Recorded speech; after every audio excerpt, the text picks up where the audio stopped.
It's been a long wait, but the GX Speed Duel box is finally here, and as promised, I broke Armed Dragons day one, and I'm gonna give you that profile right now. So this deck right here is going to be using the help of some very powerful Ojama cards to boost your Armed Dragons, swarm the field, and OTK the living heck out of your opponent. And this deck genuinely feels busted. It can play through so much, and it's so consistent, and it's even consistent at killing your opponent turn one. It's bonkers. To start things off, we have the Chaz skill card, Land of the Ojamas. This is going to place itself in the field zone at the beginning of the duel. It has all the same effects as Ojama Country. The only difference is that it's just called Land of the Ojamas rather than Ojama Country. But if I'm correct on my rulings, this is still a viable Ojama Match target, as it still has Ojama in its name, and skill cards that are field spells, or continuous traps can get sent to the graveyard like any other spell or trap in the game. They just can't get shuffled back into the deck because it wouldn't make sense if you could draw a skill card. So if I'm incorrect about that ruling anywhere, any Speed Duel enthusiasts, please let me know.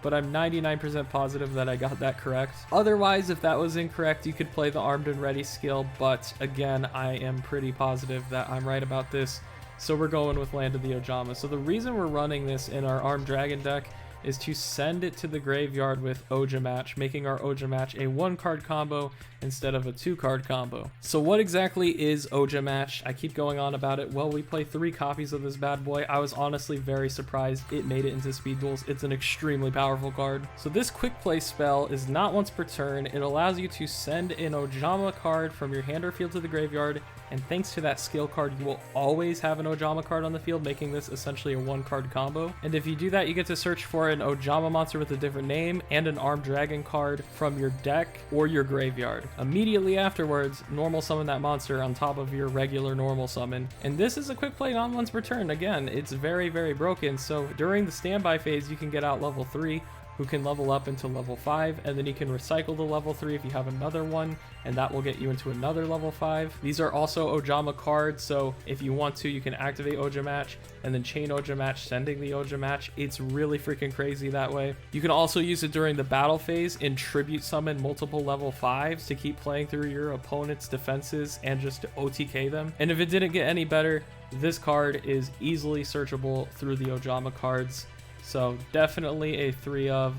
This is what makes the deck so broken, and I'm just so surprised this is in Speed Duels. So what exactly are we searching for and summoning with Ojama Match? Well, we're running 3 copies of our boss monster, Armed Dragon level 5, 1 copy of Armed Dragon level 3, 1 copy of Ojama Red, and 3 copies of Ojama Blue.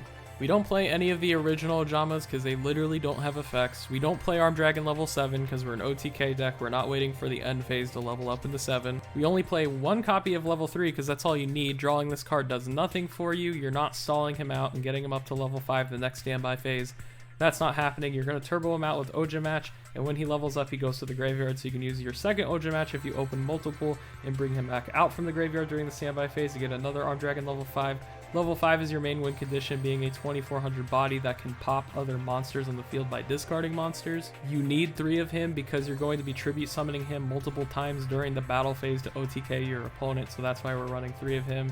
He's just so easy to get out, and he's so powerful. Ojama Blue is at 3 because he's your searcher card. If he's destroyed by battle, you get to search for 2 Ojama cards in your deck. Cough, cough, 2 Ojama Matches. You're usually going to be giving him to your opponent. That's how you're going to be able to get those searches out during your own turn, rather than just setting him. But setting him and passing him isn't even that bad of a play. And Ojama Red is just to have an Ojama Match target because sometimes you need to pitch an Ojama Blue, and you won't have another Ojama monster if you aren't running the red.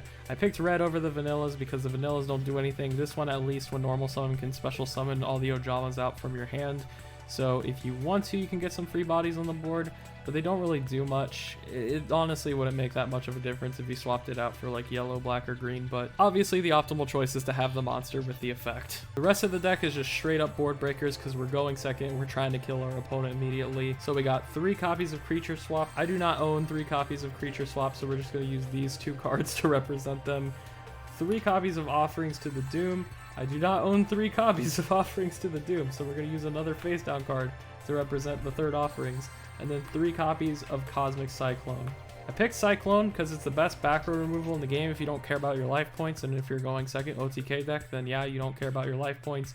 Offerings to the Doom, same thing, best monster removal in the game if you don't care about drawing the next turn. there is no next turn, you're killing them. So yeah, Offerings of Doom is great. Also gives you a turn 1 play being a quick play spell.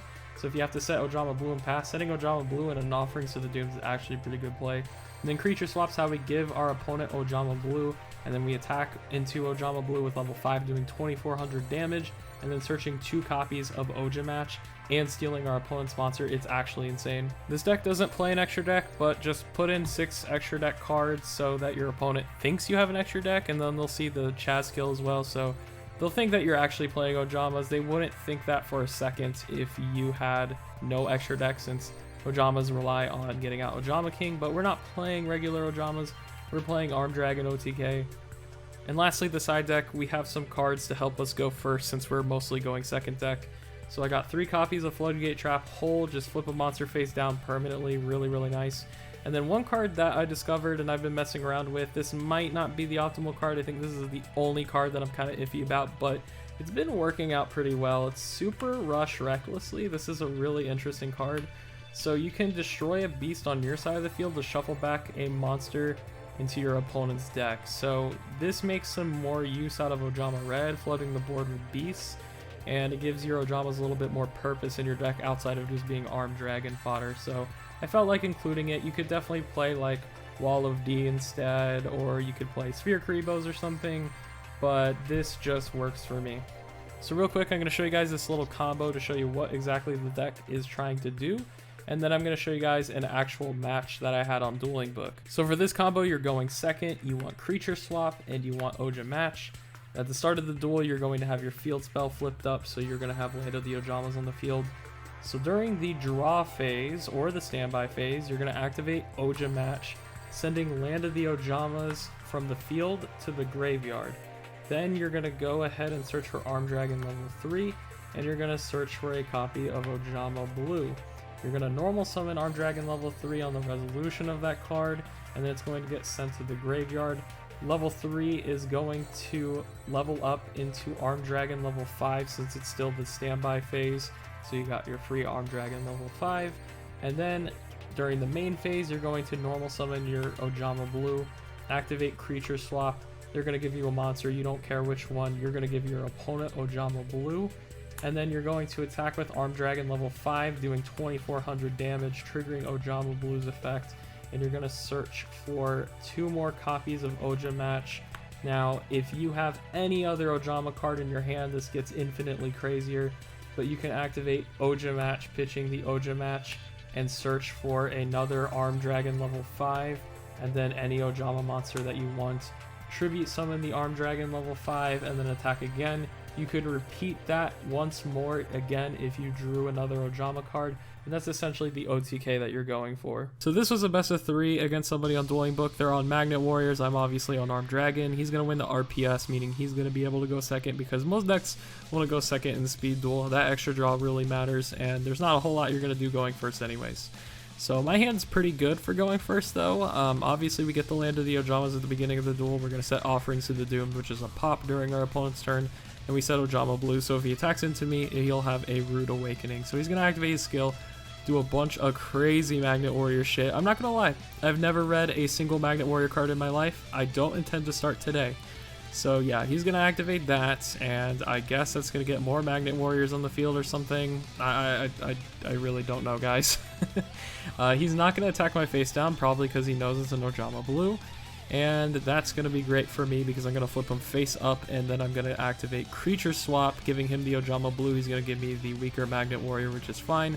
I set down this Offerings to the Doom just in case I don't OTK, since there is no main phase 2. We're going to attack with the 1500 monster into Ojama Blue. That'll trigger our Ojama Blue in our graveyard to get 2 copies of Ojama Match. Then we have to activate our Offerings to the Doom that I set on the first turn to pop this card, because I don't care about drawing if I'm going to kill him anyways. We're going to attack with level 3 first. Then we're going to activate Ojama Match during the battle phase to search for a copy of Armed Dragon level 5 and a copy of Ojama Blue, and then tribute summon Armed Dragon level 5 during the battle phase. He has to shotgun his Floodgate Trap Hole because otherwise he loses the duel, and that means we have game when I activate the next Ojama Match and do the same thing all over again. Game 2, I knew he was going to make me go first again, so I sided in some trap cards like Floodgate Trap Hole. So our hand is actually looking fine. We're going to normal summon Arm Dragon level 3. I'm pretty confident it'll survive with 2 interruptions with Floodgate Trap Hole and Offerings to the Doom. Then we have Ojama Match for the follow-up play. It's going to be his turn. He's going to do his Magnet Warrior stuff, I guess. Again, I refuse to read any of these cards except the field spell. I know what that does. I'm very aware of what that does now. But yeah, we're going to Floodgate Trap Hole the second monster so that we can pop the third monster with Offerings to the Doom. I do this because leveling up 3 is important, and I know I could potentially be in a really good spot here that I have Ojama Match in my hand. So we're going to level up Arm Dragon level 3 during the standby phase. He's going to go into level 5. I'm going to activate Ojama Match, sending Ojama, or Landed the Ojamas. I keep wanting to call it Ojama Country because it's literally what it is. We're going to recur our Arm Dragon level 3 from grave, normal summon him during the standby phase, level up into a second level 5, set the Ojama blue because that's a good follow-up play. We're going to attack that face down Magnet Warrior, but that's going to bounce my Arm Dragon back to the hand because I don't read, but honestly I would have done the same thing either way. And then I attack directly with 2400 damage. It's going to be his turn. He's going to summon another Magnet Warrior. He's going to activate his skill. Once again, no idea what he's doing, but he is going to search the big bad wolf, whatever this thing is, the Valkyrion, the Magnet Warrior. I'm just going to call him the big bad wolf because that's what he is. He's 3,500 freaking attack. He's going to attack over my Arm Dragon level 5. He's not going to swing into my face down, and honestly, that was his undoing because I'm searching a copy of Creature Swap, and all that means is that I'm going to swing directly for 2400 attack because he bounces back to my hand and he knows exactly what I have, so he's just gonna scoop it up. But that's gonna be it for this video. Thank you guys so much for watching. As always, Arm Dragon best deck, let's go. If you enjoyed, make sure you leave a like and subscribe. It really helps out the channel a lot, and I hope to make more Speed Duel content in the future. I'll see you guys next time. Peace.